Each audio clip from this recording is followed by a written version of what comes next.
So the camera angle and the lighting throughout this video might chop and change a little bit because my camera kept cutting out because I've run out of space. And you would think by now that I would know to clear my memory card before I started recording, but no, I am a huge procrastinator and I don't think of these things before I sit down to do the thing. So just keep that in mind.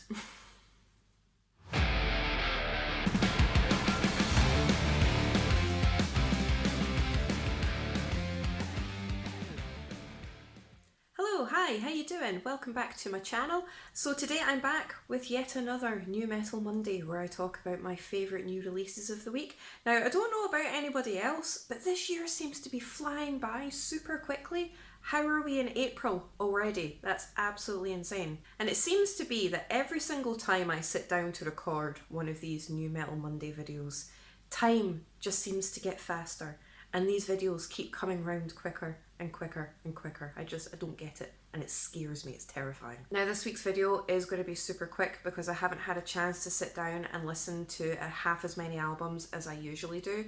But today I have 4 brand new albums to have a quick chat about. Now again, these records are not in any particular order. This isn't a ranking video, they're just in the order that I listened to them in, and I don't like one more so than any other in this video. Now the first record that I want to talk about on the video this week is an album that I was very excited about, and that's Kommand with Death Age. It was released via 20 Buck Spin, and this is old school death metal centered around themes of war. It's got some thunderous drums, it's got some really brutal guttural vocals and some really mad evil riffage. It's only 26 minutes long, so it is a very, very short record. However, it does pack a serious punch and it is some proper old school death metal. If you like the likes of Obituary or Bolt Thrower or 1914, you'll definitely like these guys. Favourite tracks of this record are Final Virus, Chimera Soldiers and Polar Holdout. Now next up on my list is a band that actually took me by surprise because it's a genre that I don't tend to kind of delve into too much. I have started exploring this kind of genre recently due to recommendations that have been given to me. But again, this isn't really a genre that I'm too familiar with, but it is certainly one that I want to investigate.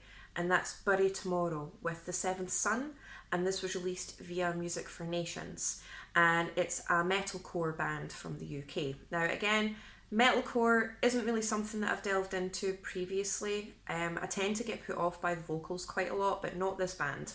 I am actually really quite impressed by the vocal ability in this band. Like, I've always been aware of Bury Tomorrow, I've always kind of like seen them about and I've heard little snippets of their stuff here and there, but it's not really anything that I've focused my energy on actually getting to know. But I am aware that I have a lot of homework to do, but it was the single Abandon Us that was recommended to me from this album that I absolutely fell in love with. I think that is an absolutely stellar track from this album, and it was that track that made me want to investigate this album further. You know, you've got your ridiculously catchy hooks, you've got your riffs, you've got the impressive vocals, both guttural and clean vocals, and you've got those nasty, nasty breakdowns as well. It features guest vocals from Loz Taylor of While She Sleeps and Cody Frost. I do like quite a lot of tracks from this record, but my favourites are Abandon Us, Begin Again, Bolt Cutter, Majesty and Heretics. So next up on my list here I have Dead End Finland with Victory, and this was released via Inverse Records, and it's melodic death metal. Now even though they are classed as melodic death metal, there's definitely little elements of different genres in there as well. It's very orchestral, very atmospheric, and we all know by now that this channel is all about the atmosphere, but it's also very dramatic and it has a lot of really cool synthy keyboard elements as well as the brutal and clean vocals. So if you're a fan of the likes of Omnium Gatherum or Insomnium or Words of Farewell, you're definitely going to want to check these guys out. Favourite tracks of this record are Northern Winds, Heavy Rain, Beyond the Distance and Wrath of God. So the last record that I want to talk about, but by no means least, is actually a debut album, but the musicians that make up this band are all established in their own right, and that's Haliphron with Prey. And if I'm pronouncing that incorrectly, I do apologise. Now this was released via Listenable Records and it's symphonic black/death metal, and this album is absolutely stunning and it is such a strong debut album. Again, it's incredibly dramatic, it's incredibly atmospheric, but it's really, really brutal at the same time. And it is really, really addictive. Each time a new track started, I just wanted more. So if you're a fan of the likes of Dimmu Borgir or Septic Flesh or Orbit Culture, bands like that, you're definitely going to want to check these guys out. I can't possibly list what my favourite tracks were from this album because I loved every single one of them. So if you like Dimmu Borgir, Septic Flesh, definitely check these guys out. Very dramatic, very orchestral, very in your face, addictive, but really, really brutal and heavy. Definitely get on this. Don't sleep on this record. So that's it for this week's New Metal Monday.